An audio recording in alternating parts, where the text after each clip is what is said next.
The latest round in the region's most dangerous rivalry appears to be over, for now. Israel still has not officially acknowledged that the attack in Iran in the early hours of Friday morning was its doing. Meanwhile, Iran's military and political leaders have downplayed, dismissed, and even mocked that anything of consequence happened at all. The accounts over what kind of weaponry was deployed on Friday and how much damage was caused are still conflicting and incomplete.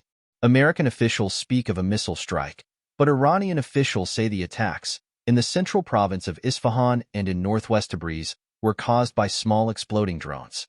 The downed micro-air vehicles caused no damage and no casualties. Iran's Foreign Minister Hossein Amir-Abdollahian insisted to the semi-official Tasnim news agency. But these simple quadcopters are Israel's calling card.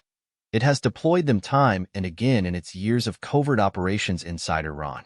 This time their main target was the storied central province of Isfahan, which is celebrated for its stunning Islamic heritage. Of late, however, the province is more famous for the Natanz nuclear facility, the Isfahan Nuclear Technology Center, and a major air base, which was used during Iran's April 14th attack on Israel. It is also an industrial heartland housing factories which produced the drones and ballistic missiles that were fired by the hundreds in Israel's direction last Sunday. So a limited operation seems to have carried a powerful warning that Israel has the intelligence and assets to strike at will at Iran's beating heart. It is a message so urgent that Israel made sure it was sent before, rather than after, the start of the Jewish Passover, as was widely predicted by Israel watchers. U.S. officials have also indicated that Israel targeted sites such as Iran's air defense radar system, which protects Natanz. There is still no confirmed account of its success. So this attack may also be just an opening salvo. But it was, for the moment, an unintended 85th birthday gift to Iran's supreme leader, Ayatollah Ali Khamenei.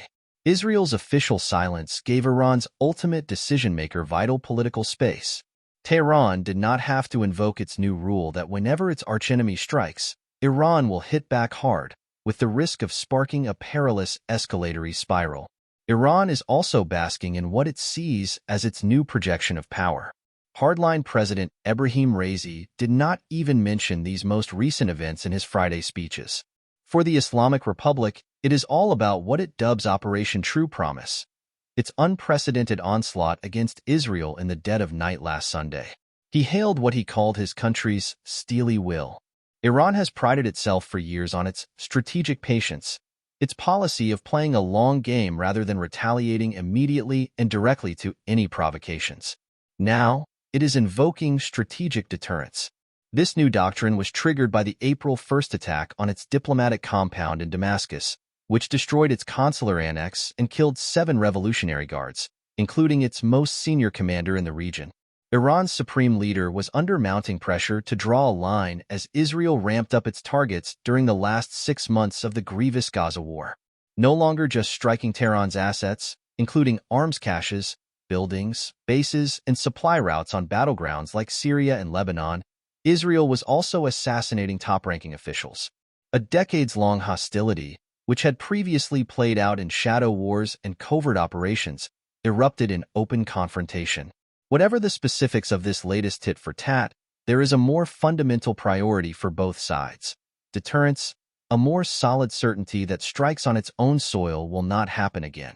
If they do, there is a cost to pay, and it will hurt. For the moment, there is an audible sigh of relief in the region, and in capitals far and wide. Israel's latest move, under anxious urging from its allies to limit its retaliation, will have eased this tension, for now. Everyone wants to stop a catastrophic all-out war. But no one will be in any doubt that any lull may not last. The region is still on fire.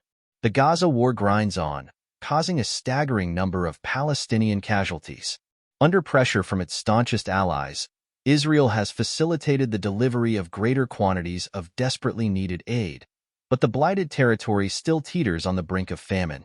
Israeli hostages have still not come home, and ceasefire talks are stalled.